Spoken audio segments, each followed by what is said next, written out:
Persatuan Sepak Bola Seluruh Indonesia mengumumkan pengakhiran kontrak Sintayong sebagai kepala pelatih Tim Nasional Indonesia Senior dan U23.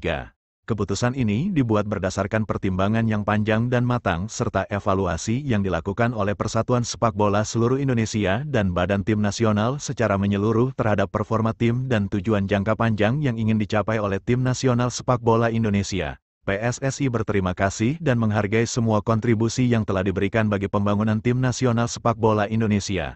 PSSI berharap yang terbaik bagi Sintayong untuk kedepannya. Inilah jalannya konferensi pers perihal pemberhentian pelatih kepala Timnas Sintayong, yang dipimpin langsung oleh Ketum PSSI Erick Thohir. Assalamualaikum warahmatullahi wabarakatuh. Salam sejahtera bagi kita semua. Terima kasih. Hari ini PSSI akan melakukan preskon bagaimana langkah-langkah PSSI untuk tahun 2025.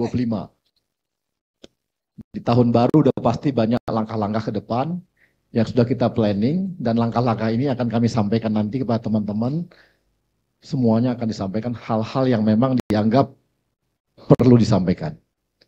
Untuk itu, supaya kita nggak berpanjang-panjang, kita langsung beri kesempatan pada Pak Ketum untuk menyampaikannya. Terima kasih. Assalamualaikum warahmatullahi wabarakatuh. Salam sejahtera untuk kita semua. Shalom, Om Swastiastu, Nama Budaya, salam kebajikan. Tentu apa yang kita lakukan hari ini tidak lain untuk kebaikan tim nasional. Kalau dilihat PSSI 1,5-2 tahun terakhir mempunyai program yang sangat konsisten. Kita bisa lihat bagaimana keseriusan kita membangun tim nasional putri, juga kejuaraan-kejuaraan untuk U17, U19, kita lakukan semua dengan segala prioritas dan juga target-target yang kita lakukan secara bersama-sama. Dan kita lakukan secara transparan, tanpa ada agenda tertutup. Tentu kita mengucapkan terima kasih kepada kinerja Coach Sintayong selama ini. Dan hubungan saya sangat baik, dan kita lakukan yang terbaik untuk program-program yang dikehendaki. Tetapi tentu dinamika daripada tim nasional ini perlu juga menjadi perhatian khusus oleh kami dalam evaluasi. Kita melihat perlunya ada pimpinan yang bisa lebih menerapkan strategi yang tentu disepakati. Dan kami sudah mendapatkan calonnya. Nanti juga kita undang semua media untuk press conference berikutnya di tanggal 12 nanti. Kurang lebih jam 4 sore, jadi kalau ada dari melakukan tanya jawab. Dan tentu beberapa agenda yang kita akan lakukan untuk hari Minggu dan Senin, ya, pertemuan dengan Exco, dampingi dengan beberapa asisten yang kualifikasinya tinggi, sehingga ini menjadi sebuah improvement, ya, supaya kembali perjuangan kita untuk menuju Piala Dunia, kita coba sekritikal mungkin segala kekurangannya kita bisa atasi, karena target utamanya ini Piala Dunia.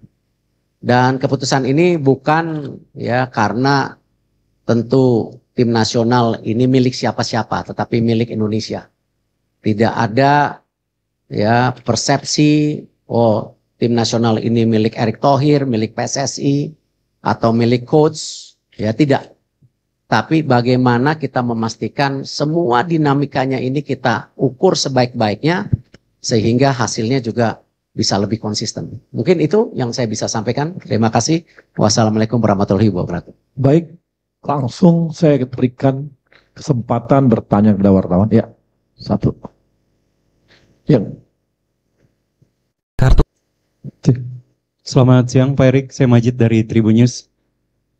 Pertama Pak Erick, mungkin dengan adanya pemerintahan ini beberapa hari lalu, belakangan ini juga publik kita terbelah ya Pak Erik ya. Ada yang pro, ada yang kontra. Mungkin dari Pak Erik bisa menjelaskan kembali apa yang menjadi keputusan tadi kan strategi, terus kemudian program ke depan. Apakah ini juga ada terjadi kabar sebelumnya juga tidak match-nya dengan pemain. Katakan ada kabar Messi Hilgers yang tidak suka atau terus kita juga dapat kabar dari media Italia justru Pak Erik katanya juga gaya melatih Sintayong yang bisa dibilang tanda kutip monoton seperti. Kemudian yang kedua Pak Erik sebelumnya kan Sintayong juga mendapatkan golden ticket ya Pak Erik dari pimpinan negara sebelumnya. Apakah golden ticket itu akan tetap berlangsung atau seperti apa itu Pak Erik? Itu aja, terima kasih. Ya tentu mengenai golden visa saya nggak bisa menanggapi, itu kan memang bagian dari bukan tupoksi kami gitu. Sama juga saya tidak bisa menanggapi tulisan media yang ada di luar negeri seperti Gulf, Tuto, Euro Reporter dan lain-lain. Ya tentu mereka punya penilaian sendiri dan saya rasa mereka punya pandangan sendiri, saya juga nggak mau komen dengan hal-hal seperti itu. Tapi saya mengapresiasi berita-berita seperti yang di New York Times, juga ditulis oleh beberapa media luar negeri yang menyatakan bahwa pembangunan tim nasional Indonesia sudah ke arah yang baik. Dengan mensinkronisasi semua kepentingan di atas segalanya sehingga program ini transparan. Karena itu banyak sekali pemain-pemain berkualitas yang bergabung. Itu yang saya apresiasi. Kalau saya lihat memang dinamika ini cukup kompleks.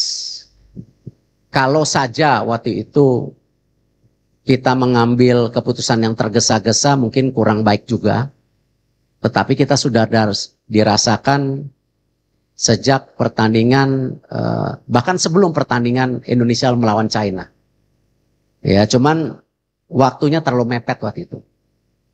Waktunya terlalu mepet dan ya yang terbaik ya hari ini. Karena kita masih punya waktu hampir 2,5 bulan untuk persiapan. Karena saya juga tidak mau ya mengambil sebuah keputusan yang membuat tentu keadaannya tidak baik. Nah, cuman dengan segala evaluasi perhitungan waktu 2,5 bulan ini cukup. Ya, tidak tergesa-gesa hanya pada saat waktu dinamika yang terjadi Indonesia lawan China waktu itu. Itu yang saya bisa sampaikan. Ya, Mbak. Terima kasih, saya Fitrianto dari Republika. Pak Erik, apakah keputusan ini berkaitan dengan keselarasan dengan pemain-pemain naturalisasi yang mungkin kurang begitu baik dengan STY sehingga harus ataupun pemain Indonesia menurut saya sama saja. Tapi kalau kita lihat sekarang dengan banyaknya di tim nasional yang bermain di luar negeri, tentu dinamika daripada masing-masing individu itu menjadi perhatian. Dan kalau kita lihat nanti salah satunya di tanggal 12 malam rencana ada pertemuan pemain-pemain tim nasional kita yang berkarir di Liga Indonesia untuk bertemu pelatih baru. Ya, kita nggak mau beda-bedain itu. Tetapi perlu dinamika yang terjadi di komunikasi ini harus lebih merata. Ya, jadi tidak ada pemain juga yang terjebak, pemain ini baik, pemain ini kurang. Menurut saya itu bukan judgement yang baik. Ya, tetapi kita harus melihat tim ini sebagai sebuah komposisi yang satu. Sama. Di sepak bola itu yang paling berat ya memang intangible atau sesuatu yang tidak terukur. Salah satunya ya teamwork itu. Kekompakan antara pemain, pelatih, ya PSSI dengan tim, PSSI dengan pelatih itu paling dinamika yang tentu menjadi tolak ukur yang tidak mudah diprediksi. Tetapi yang tadi saya sampaikan, kalau kita coba sebaik-baiknya, paling tidak titik-titik ini kita bisa kurangi gitu. Ya salah satunya komunikasi yang saya sampaikan tadi, ataupun bagaimana tactical issue yang seperti ditulis oleh beberapa media Eropa, tetapi itu tidak menjadi judgement ya, tetapi itu menjadi bagian evaluasi. Gitu. Ya. Pak, ingin bertanya terkait detail kontraknya Pak, apakah ini putus kontrak sepihak atau bagaimana? Kemudian adakah kompensasi yang harus dibayarkan PSSI terhadap Sintayong? Karena kita tahu sebelumnya sudah ada kesepakatan sampai 2027 ya Pak. Terima kasih. Ya, semua kontrak kita harus hormati. Karena kalau kita ingin menjadi federasi yang kredibel, ya kita harus menjaga kesepakatan yang sebelumnya. Sama ketika kita memperbaiki Liga Indonesia, ya salah satunya kita menekankan kepada klub-klub. Ya kita nggak mau lagi ada isu mengenai pemain yang tidak dibayar, pelatih yang tidak dibayar. Karena itu salah satu yang kita dorong klub, standarisasi klub yang ada di Liga, klub licensing itu kita akan terapkan di tahun depan, bahwa klub-klub yang melakukan pelanggaran itu tidak hanya dikurangin subsidinya tetapi poinnya.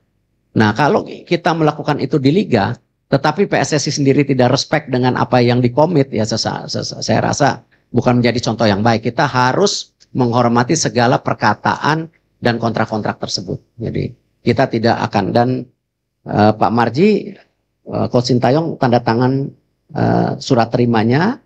Nah, tentu nanti antara lawyer dan lawyer akan bicara untuk follow up kompensasi yang sesuai dengan nilai kontraknya gitu. Ya. Tapi poinnya kita harus respect dengan apa yang kita sepakatin. Ya, tidak boleh kita sebagai bangsa yang tidak menjaga kehormatan kita, apalagi federasi kita sedang dalam posisi tinggi-tingginya sekarang di mata internasional. Jadi kita harus jaga itu, ya. Baik, nih. Selamat siang Pak Erik. Tadi sudah dipastikan ya. Oh, saya Heri dari bola.com. Maaf, terlalu semangat nih. Dalam beberapa hari terakhir setelah isu pemecatan Sintayong kan muncul di beberapa media sosial bahwa ada nama-nama yang muncul. Ada yang menyebut Patrick Kluivert, ada yang menyebut ini itu. Mungkin bisa dipastikan siapa Pak penggantinya Sintayong di timnas Indonesia. Kemudian kedua untuk Pak Marji, tadi pagi disebutkan Pak Marji bertemu dengan Coach Sin. Mungkin apa yang disampaikan Pak Marji kepada Coach Sin mungkin, dan apa yang disampaikan Coach Sin kepada Pak Marji bisa diceritakan. Itu aja, terima kasih. Pak Marji, silakan Pak Marji. Terima kasih Pak Ketum. Saya perlu sampaikan berkaitan dengan pertemuan saya dengan Coach Sin. Alhamdulillah semuanya berjalan dengan baik, smooth, tidak juga ada persoalan apa-apa. Prinsipnya Coach Sin menerima keputusan pemutusan hubungan kerja antara PSSI dengan Coach Sintayong, dan Coach Sin mengucapkan terima kasih atas kepercayaan yang sudah diberikan PSSI kepada Coach Sin selama kurang lebih hampir 5 tahun. Dan pesannya Coach Sin mudah-mudahan timnas bisa lolos ke Piala Dunia. Itu aja. Pak. Untuk pelatih-pelatih yang diinterview memang ada 3 nama waktu itu. Dan juga berikut beberapa asisten sebagai opsi untuk pendamping pelatih. Karena kita yakini tidak ada pelatih yang sempurna. Pasti masing-masing pelatih punya kekurangan. Nah, memang salah satu kandidat yang saya interview yang namanya disebutkan tadi. Tapi daripada menebak-nebak, kan tadi saya bilang tanggal 11 sampai tanggal 12 nanti ada press conference jam 4. Lebih baik media bisa bertanya langsung kepada pelatih yang tentu kita sudah sepakati. Gitu. Oke, yang pojok. Indonesia. Saya mau bertanya, kan pergantian pelatih ini kan ada di tengah-tengah pada saat kualifikasi Piala Dunia yang sedang sebenarnya dalam posisi yang positif gitu ya. Sempat ada pemikiran nggak dari Pak Ketum dan juga tim PSSI keseluruhan bahwa jika mengganti pelatih di tengah jalan seperti ini akan menjadi blunder besar bagi PSSI? Seperti itu. Terima kasih. Saya rasa hal yang biasa. Memang untuk posisi kualifikasi Piala Dunia ini juga banyak negara-negara mengganti pelatihnya. tinggal dihitung resikonya. Makanya tadi saya ceritakan kejadian di China itu sebelum pertandingan bahkan sudah terjadi dinamika yang cukup tinggi. Ya Pak Marji, benar ya. Tapi kita berhitung-hitung, kalau itu dilakukan saat itu tentu jarak ke pertandingan berikutnya terlalu singkat. Dan hari ini yang terbaik karena kita masih punya waktu 2,5 bulan. Dan tentu resiko-risiko tetap ada. Tetapi lebih baik kita mengambil resiko daripada menyesal di kemudian hari. Nah, dan kita juga mencari tentu figur-figur yang tadi kita yakini bisa memberikan extra effort dari dinamika komunikasi, leadership, ataupun taktikal bermain yang bisa kita harapkan. Itu sih. Pak, sedikit lagi Pak, satu lagi Pak. Berarti apakah dengan kata lain bisa dibilang kegagalan di AFF menjadi faktor terbesarkah atau tidak sebenarnya? Gini, semua pertandingan yang kita ikutin ya pasti ada evaluasinya. Tadi saya bilang kan kita melihat dari pertandingan Indonesia-China. Memang dipikir terlalu ambisius, tapi tidak. Karena kita menghitung strategi-strategi atau target-target angka-angka kemenangan itu kan kita sudah hitung waktu itu. Ya, gimana kalau kita waktu itu kalah dengan Saudi? Ada press conference hari ini enggak? Ya, nggak usah diomongin, udah pasti gagal Piala Dunianya. Karena poinnya sudah tidak ada. Justru di 4 pertandingan berikutnya ini ya kita berharap kita menimba poin gitu. Jadi sekecil apapun yang menjadi tentu ini kita harus perbaikin. Itu yang kita harapkan. Ya, Ya, pojok. Ini orang bola. Yang itu, yang pojok itu pojoknya.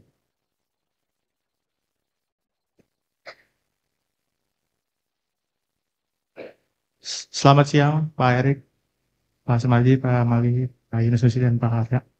Saya Taufik dari FIFA Goal. Mau bertanya, tadi Pak Erik kan bilang sudah menginterview beberapa kandidat.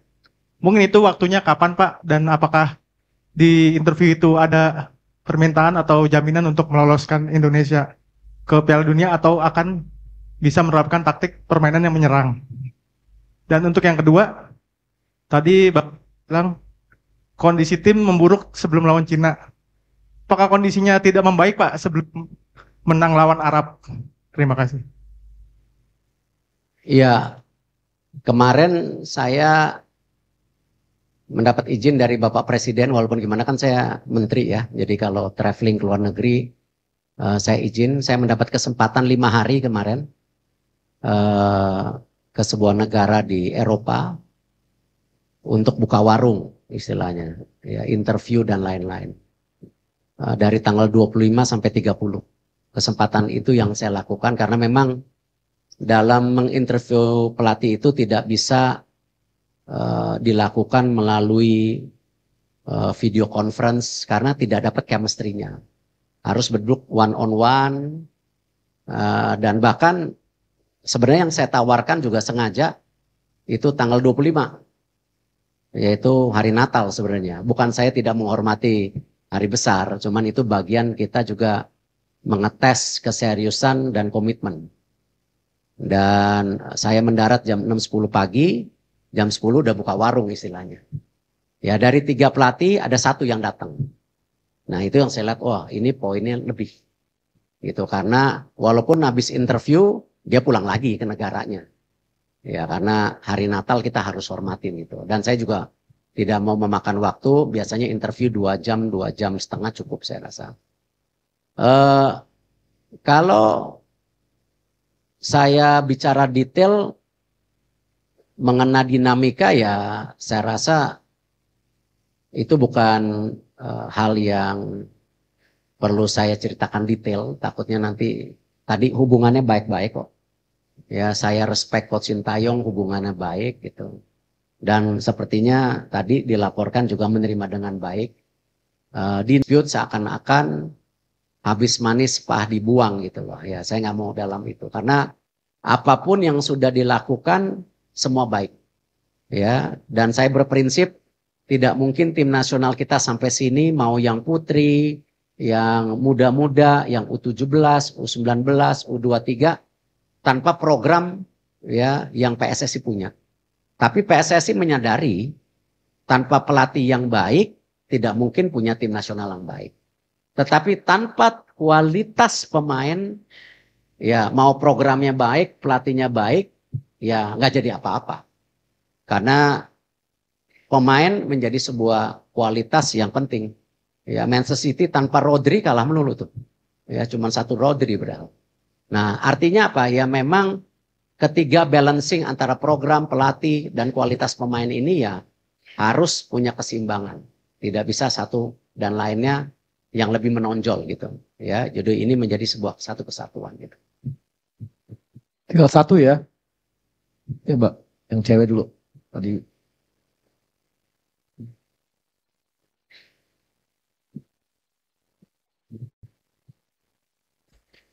Assalamualaikum warahmatullahi wabarakatuh. Siang Pak, Niar dari RRI. Pertanyaannya, untuk pelatih yang baru nanti atau pelatih pengganti ini, apakah terpilihnya sebagai pelatih untuk timnas Indonesia sudah memenuhi standar dari filosofi sepak bola yang diinginkan oleh PSSI saat ini begitu? Karena kita tahu jargonnya sama ini adalah ingin membawa Garuda mendunia begitu Pak. Kemudian kita tahu juga bahwa selama ini Coach Sintayong tidak hanya memegang timnas senior, tapi beliau juga memegang timnas under 23 yang kita tahu akan beberapa waktu ke depan juga mungkin ada agendanya tertentu. Apakah nanti akan ada pelatih ad interim atau mungkin yang pelatih baru ini juga akan memegang tanggung jawab yang sama begitu? Terima kasih Pak. Coach Indra, Coach Nova juga ditargetkan Garuda mendunia. Kenapa setelah lolos AFC kita targetkan mereka untuk bisa qualified di kejuaraan dunia U17, U20. Nah nanti memang untuk tim pelatih itu di dalamnya ada komponen pelatih U23. Ya, jadi nanti kalau diumumkan nanti biar aja tanggal 12 itu ada pelatih kepala, ada beberapa asisten dan ada satu asisten untuk U23. Ya, tetapi mempunyai program yang sama U23 dan senior. Nah, memang kuncinya ketika kita ingin punya filosofi sepak bola seperti Jepang ataupun beberapa negara lain ya kita perlu waktu. Itulah kenapa diperlukan technical director nanti. Cuman ya memang tidak mudah juga mencari technical director karena memang ya ini perlu pendalaman daripada detail daripada persepakan bola Indonesia. Cuman yang menarik yang salah satunya saya titipkan bahwa selain target ya saya juga titipkan bahwa filosofi sepak bola ini mesti dibangun dari senior dan U23 dan itu disanggupi tentu dengan waktu-waktu juga perlu support dari banyak pihak tentunya. Para pelatih yang saya interview sudah mengerti targetnya dan beberapa juga yang punya nama di dunia sepak bola tidak mungkin bergabung ke sebuah negara hanya sekedar mencari kerjaan. Ya, tetapi mereka pasti mempunyai target personal ya di mana tentu ingin menjadi bagian sejarah legacy yang kita miliki gitu. Yaitu lolos ke Piala Dunia. Ya, terakhir di SCTV. Selamat siang Pak Erik. Satu pertanyaan Pak. Ada isu mengenai tekanan dari mafia bola untuk menggantikan Coach Sintayong sebagai pelatih Pak. Ada juga yang bilang Pak Erik ditekan juga dari Exco untuk mengganti pelatih Pak. Apakah ini benar Pak? Makasih Pak. Saya rasa semua tidak benar karena kalian tahu saya ini pemimpin yang tidak bisa ditekan-tekan. Bagaimana PSSI bersama Liga melakukan perbaikan match fixing itu tekanannya jauh lebih berat gitu. Ya. Tetapi kalau kita lihat Liga 1 sekarang bisa berjalan dengan baik. Saya belum dengar yang alarm bunyi masih di Liga 2. Ya. Tapi apa yang kita perbaikin di Liga 1 itu ya tentu dengan adanya VAR, dengan ada kepemimpinan pelatih yang juga bisa dipercaya, itu kita lakukan gitu. Nah, Liga 2 menyusul tahun depan. Kita juga akan ada sistem VAR. Jadi saya rasa saya bukan tipe pimpinan yang takut ditekan-tekan. Saya percaya apa yang kita jalankan untuk kebaikan semua. Kita kerja lillahi ta'ala. Ya, insya Allah. Ya, saya rasa apa yang kita kerjain sekarang juga tentu semuanya dimudahkan kalau Allah Subhanahu wa taala bisa membantu ini semua gitu. Tapi intinya ya kita harus kerja keras, tidak bisa hanya menerima keadaan dan mengharapkan hasilnya bagus, saya rasa tidak ada. Ya, kita harus kerja keras, kita berdoa, diberikan kemudahan, itu insya Allah hasilnya baik gitu. Ya. Yang belakang ini, yang baju biru ya. Tes, ya Pak. Hendro Pak dari Berita 1. Pak, terkait Ole nih Pak, kapan rencananya sidang naturalisasi Ole ini Pak? Apakah memungkinkan kalau bisa cepat memungkinkan nanti main di Maret Pak? Yang kedua Pak, infonya PSSI sudah menghubungi Michael Baker Pak untuk dinaturalisasi. Ini benar nggak Pak kabar ini Pak? Itu aja ya. Terima kasih. Ya, Ole insya Allah proses surat menyuratnya sudah lebih advance dibandingkan Jaro Rinwald. Kita juga sedang meng-approach Jaro Rinwald untuk gabung juga ke tim nasional. Tapi apakah keburu di bulan Maret kita lihat dulu gitu. Tapi kalau Baker kita sudah cek agak sulit karena bukan sesuai dengan regulasi FIFA yaitu ibu bapak atau kakak neneknya. Kita lagi masih mencari suratnya tapi belum menemukan surat dia qualified sesuai aturan FIFA. Gitu. Baker kan? Ya. Maunya sih mau, bagus. Tingginya 189, bisa main midfielder juga. Ya. Thank you very much. My name is Reski from C Today. I have a question is what is the main reason for this change despite of the rise of our national team level in the FIFA rank?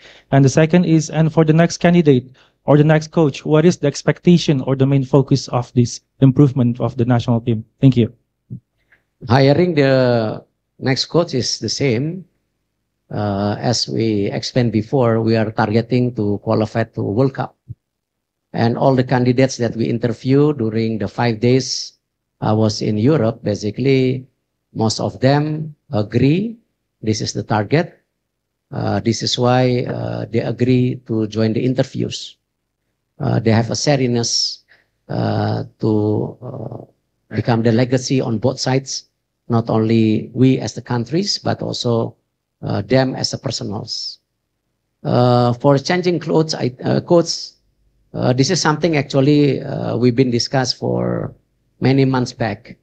But I think the moment is about to be right because right now we still have 2.5 months on preparation for next games. And we still have formats that we want to get as much as point that we can get. The dynamics of the communication is one of the issues that we put in, but also we feel we need a coach that also can help on the tacticals. This is something that or the evaluations that we have. Oke. Baik teman-teman, habis ya? Cukup ya? Baik. Terima kasih teman-teman atas perhatiannya dan terima kasih pada Pak Ketum, Pak Waketum, Pak Marji, Pak Sekjen semua. Terima kasih semua wartawan.